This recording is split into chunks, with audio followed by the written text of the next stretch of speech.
दोस्तों, कहानी की शुरुआत कोइना और उसके 6 साल के बेटे जाइन को दिखाते हुए होती है, जिसे स्विमिंग करना बहुत ही पसंद था। उसके घर में एक सुबह पानी अंदर आने लगता है। उसका घर तीसरी मंजिल में था। कोइना खिड़की के पास जाती है तो उसे समझ में आता है कि बाहर फ्लड आया है, जिसे देखकर वो बहुत ही डर जाती है और अपना सामान पैक करने लगती है। तभी उसे कॉल आता है सोन ही जो का, जो उसे बोलता है कि मैं आपको बचाने के लिए आ रहा हूँ। अगर आप अपना सामान पैक कर रही हैं तो ना करें, पानी बहुत ही जल्दी तीसरी मंजिल तक पहुंच जाएगा। तभी फ़ोन कट जाता है और कोइना अपने बेटे जाइन को लेकर बाहर निकलती है, जो अलमारी में छुपा हुआ था।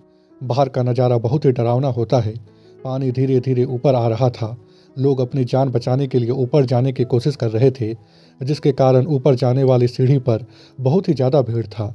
कोइना को समझ में आ जाता है कि सीढ़ी से ऊपर जाना आसान नहीं होगा। इसीलिए कोइना अपने बेटे को कंधे में लाद कर दूसरे रास्ते से ऊपर जाने की कोशिश करती है। तभी सोन ही जो उसे आवाज़ लगाता है। कोइना उसे बोलती है कि वह यहाँ पर है। तभी जाइन कहीं चला जाता है। कोइना उसे ढूंढने लगती है और एक अपार्टमेंट के अंदर घुस जाती है, क्योंकि सब लोग उसी के अंदर जा रहे थे। तभी अचानक पानी का लेवल ऊपर होता है और सब लोग पानी में डूबने लगते हैं। कोइना किसी तरह जाइन को ढूंढती है और अपने अपार्टमेंट से बाहर निकलने की कोशिश करती है, पर उससे पहले ही वह बेहोश होने लगती है। तभी सोन ही जो नीचे आकर उसे बचाकर ऊपर ले जाता है। जाइन अभी भी बेहोश होता है। सोन ही जो उसके पेट से पानी बाहर निकालकर उसे होश में लाता है और उनका वीडियो बनाकर अपनी टीम को भेजता है और बोलता है कि कोइना और जाइन दोनों अभी जिंदा है। जिसके बाद सोन ही जो कहता है कि हमें ऊपर जाना होगा और जाइन को उठाने की कोशिश करता है, पर जाइन अपनी माँ को नहीं छोड़ता। तो कोइना कहती है कि मैं इसे ऊपर उठा लूँगी। जिसके बाद ये लोग ऊपर चढ़ना स्टार्ट करते हैं और सोन ही जो उसे बताता है कि 3 घंटे पहले अंटार्कटिका से एक उल्कापिंड टकराया था, जिससे समुद्र का पानी बहुत ही ऊपर उठ गया। आधा जापान पानी में डूब चुका है और बहुत ही जल्द यह 30 मंजिला इमारत भी पानी के अंदर होगा। कोइना कहती है कि साइंटिस्टों को पता नहीं था। सोन ही जो कहता है कि पता था, पर इसे रोकना उनके बस में नहीं था। आप समझ लीजिए कि यह दुनिया का आखिरी दिन है। फिर कहता है कि आपको इंसानों की एक नई नस्ल बनानी है। दुनिया में 2 ही लोग हैं जिन्होंने एआई के लिए इमोशन इंजन बनाया है, आप और आपकी बॉस। आपकी बॉस और उनके बच्चे का कुछ पता नहीं चल रहा है। बची आप। बाकी सभी टीम ने अपना काम पूरा कर लिया है। उन्होंने इंसानी डेड बॉडी और समझदारी डेवलप कर लिया है। अब आपको उनके अंदर इमोशन डालना होगा। कोइना कहती है कि मैं अपने बॉस के बिना कुछ नहीं कर सकती। सोन ही जो कहता है कि इसमें मैं कुछ नहीं कर सकता, मेरा काम है आपको शेल्टर तक पहुंचाना। जिसके बाद ये लोग एक अपार्टमेंट के अंदर जाते हैं और अपना कपड़ा बदलते हैं। तभी वहाँ गैस लीक होने लगता है, तो ये लोग भागते हुए बाहर निकलते हैं। तभी अचानक एक एक करके सारा अपार्टमेंट ब्लास्ट होने लगता है। ये लोग बालकनी में लटक कर ऊपर के फ्लोर में जाने की कोशिश करते हैं। सोन ही जो ऊपर पहुँच जाता है और जाइन को ऊपर उठाते समय कोइना नीचे गिर जाती है, पर उसे कुछ होता नहीं। जिसके बाद वह ऊपर जाने की कोशिश करती है। तभी उसे लिफ्ट से आवाज़ आता है। लिफ्ट के अंदर जीसू नाम की एक लड़की फंसी हुई थी। कोइना किसी तरह उसे बचाने की कोशिश करती है, लिफ्ट खोलने की कोशिश करती है। तभी अचानक फिर से पानी का लेवल ऊपर उठता है और सब कुछ पानी में डूब जाता है। कोइना किसी तरह अपनी जान बचाकर ऊपर आती है तो देखती है कि उसका बेटा बेहोश हो गया है। उसके पास उसकी दवाई नहीं होती, सब कुछ पानी में बह चुका था। सोन ही जो कहता है कि हमें इसे यहीं पर छोड़ देना चाहिए, हेलीकॉप्टर आ चुका होगा। कोइना उसकी बात नहीं मानती और उसे लेकर जाने लगती है। सोन ही जो कहता है कि तुम्हारे पास इसका डाटा है, तुम इसे रीसेट करके सुबह जैसा बना सकती हो, तुम चाहो तो एक नया बेटा बना सकती हो। पर कोइना उसकी बात नहीं मानती और कहती है कि यह मर रहा है। और यहाँ पर हमें समझ में आ जाता है कि जाइन ही वह इमोशन इंजन है जिसे कोइना और उसकी बॉस ने बनाया था। एक इमोशन इंजन को उसकी बॉस ने अपने पास रखा था और दूसरा इमोशन इंजन जाइन है। जिसके बाद कोइना एक अपार्टमेंट के अंदर जाकर उसके लिए दवाई बनाती है, जिससे वह ठीक हो जाता है। कोइना अपार्टमेंट के बाहर आती है तो उसे धूप नजर आता है। उसे लगता है कि अब खतरा टल चुका है। तभी सोन ही जो वहाँ पर आता है और उसे बताता है कि लेबर पॉइंट के पास एक शेल्टर है जहाँ से उसे अकेले जाना होगा। जाइन तुम्हारे साथ नहीं जाएगा। तभी अचानक बारिश होने लगता है, जिसे देखकर ये लोग भागते हुए ऊपर जाते हैं, क्योंकि पानी का लेवल बहुत ही तेज़ी से ऊपर आने लगता है।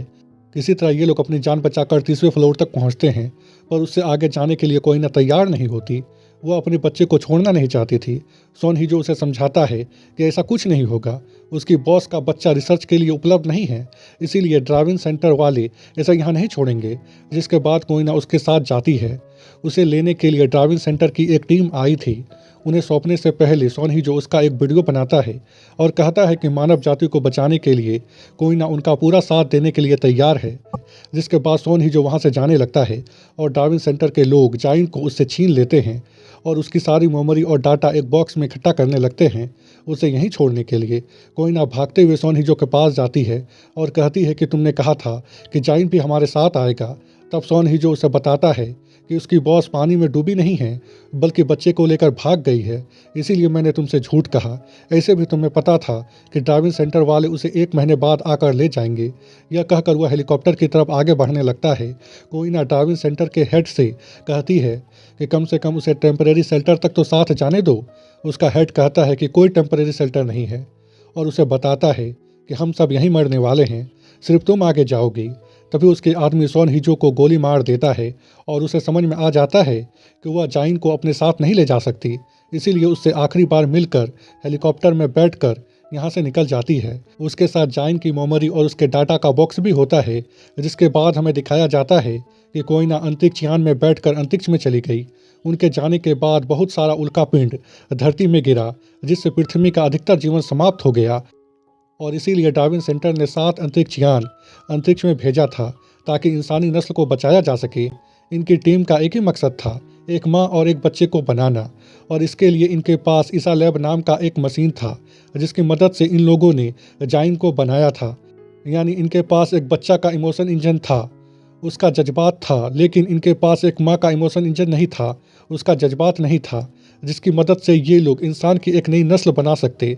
इसीलिए कोयना कहती है कि हम माँ को सब्जेक्ट बनाकर उससे बच्चे को अलग कर देंगे और उसके रास्ते में बहुत सारी रुकावटें डाल देंगे।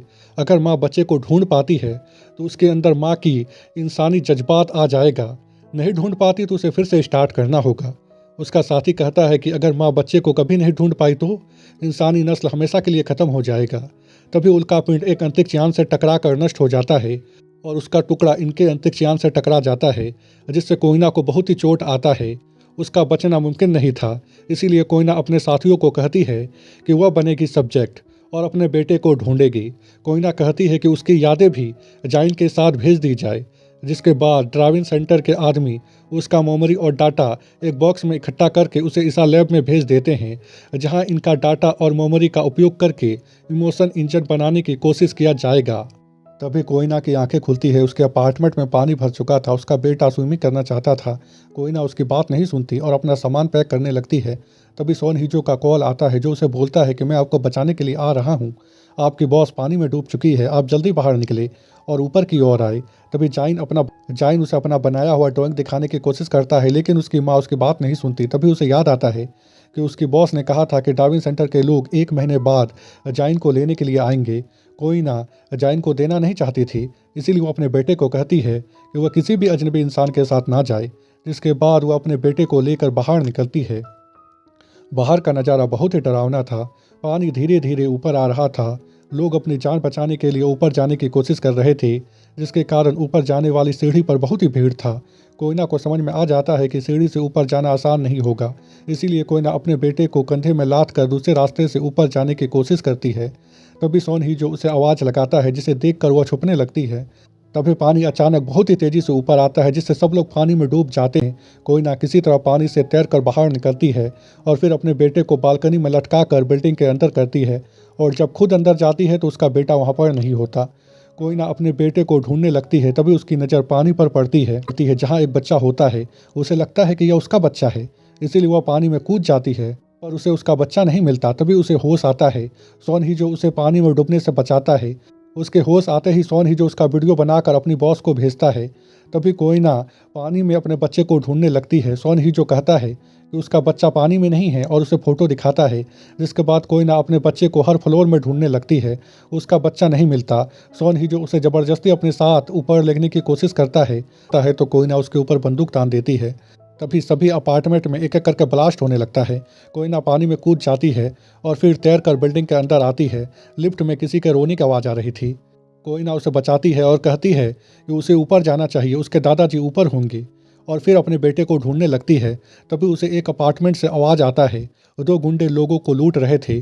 कोइना को लगता है कि उसका बच्चा यहीं होगा, इसीलिए वो अंदर जाती है तो गुंडे उसके ऊपर हमला कर देते हैं। उसकी किस्मत अच्छी होती है क्योंकि तभी सोन हिजो वहाँ पर आकर उसे बचा लेता है और दोनों गुंडों को अपार्टमेंट से बाहर फेंक देता है।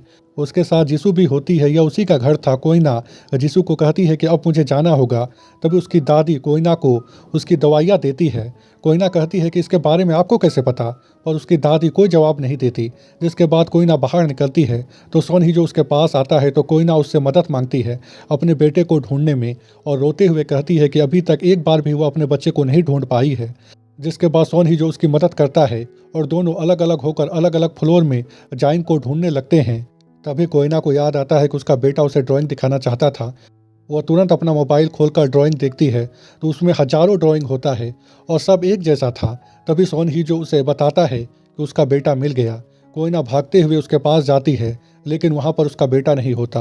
होते हैं ड्राइविंग सेंटर के लोग जो उसे बेहोशी का इंजेक्शन लगा देते हैं। तभी कोइना सोन हिजो को कहती है कि वे तुम्हें जाने नहीं देंगे, ऊपर पकड़कर मार देंगे। सोन हिजो पूछता है कि तुमने क्या कहा और उसके पास जाने की कोशिश करता है। ड्राइविंग सेंटर के लोग उसे जाने नहीं देते। जिसके बाद सोन हिजो बाहर आता है और फिर अंदर घुसकर उन सबको मार देता है और उसे होश में लाकर उससे पूछता है कि उसने ऐसा क्यों कहा। जिसके बाद कोइना उसे सब कुछ बताती है कि ऊपर क्या होगा। फिर कहती है कि ऐसा सैकड़ों बार हो चुका है और यह बात वह उसे पहले भी बता चुकी है। सोन हिजो कहता है कि उसे याद आ रहा है। जिसके बाद हमें दिखाया जाता है कि ये लोग एक साथ कितनी बार उसे ढूंढने की कोशिश कर चुके हैं, लेकिन हर बार ड्राइविंग सेंटर के लोग इन्हें मार देते हैं क्योंकि वह नहीं चाहते हैं कि कोइना जाइन तक पहुंचे। जिसके बाद ये लोग फिर से जाइन को ढूंढने की कोशिश करते हैं। लास्ट फ्लोर का आखिरी अपार्टमेंट बचा था जहां पर कोइना ने अभी तक उसे नहीं ढूंढा था। सोन हिजो ड्राइविंग सेंटर के लोगों को रोकता है और कोइना किसी तरह आखिरी अपार्टमेंट तक पहुंचती है और अलमारी का दरवाजा खोलने वाली होती है। तभी ड्राइविंग सेंटर के लोग उसे ऐसा करने से रोक देते हैं, पर कोइना की किस्मत अच्छी होती है क्योंकि तभी पानी फिर से ऊपर उठता है और सब लोग पानी में घुस जाते हैं। कोइना किसी तरह अलमारी खोलती है और उसके अंदर जाइन नहीं होता। ड्राइविंग सेंटर के लोग उसे पकड़ने की कोशिश करते हैं तो कोइना उन्हें जान से मार देती है और फिर ऊपर आती है। ऊपर भी एक अलमारी होता है। कोइना जब अलमारी खोलती है तो उसके अंदर जाइन होता है। कोइना उसे दवाई खिलाती है और पहले उसे छोड़ने के लिए माफ़ी मांगती है तो जाइन कहता है कि आपने मुझे छोड़ा नहीं था, आपने मुझे धीरे से कहा था कि मैं अलमारी में छुप कर आपका इंतजार करूं। दरअसल कोइना जब आखिरी बार जाइन से मिली थी तब उसने जाइन को ऐसा कहा था। तभी ड्राइविंग सेंटर के लोग हेलीकॉप्टर से वहां पर पहुंच जाते हैं, जिसे देखकर कोइना अपने बेटे को कंधे में लाद कर वहाँ से भागने लगती है। ड्राइविंग सेंटर के लोग उसे पकड़ने की कोशिश करते हैं तो कोइना अपने बेटे को कहती है कि वह पानी के अंदर जाए, उसकी मम्मा उसके साथ स्विमिंग करने के लिए आ रही है। जाइन पानी में कूद जाता है लेकिन कोइना अपने आप को छुड़ा नहीं पाती और पूरा प्रोग्राम फिर से लटक जाता है। तभी अचानक कोइना ड्राइविंग सेंटर के आदमियों से आज़ाद होकर पानी में कूद जाती है और अपने बेटे के पास पहुंच जाती है। तभी पानी का एक बहुत बड़ा लहर आता है जिसमें जाइन और उसकी माँ डूब जाती है और इस तरह एक माँ अपने बच्चे से कभी अलग नहीं होती। और ड्राइविंग सेंटर के लोग जिस इंसानी जज्बात को बनाना चाहते थे जिससे एक माँ अपने बच्चे को कभी ना छोड़े, वह बन जाता है। जिसके बाद ड्राइविंग सेंटर के लोग एक माँ और एक बच्चे को बनाकर वापस पृथ्वी में भेजते हैं ताकि पृथ्वी पर इंसानों की नई नस्ल की शुरुआत हो। और इसी के साथ यह मूवी यहीं पर ख़त्म हो जाता है।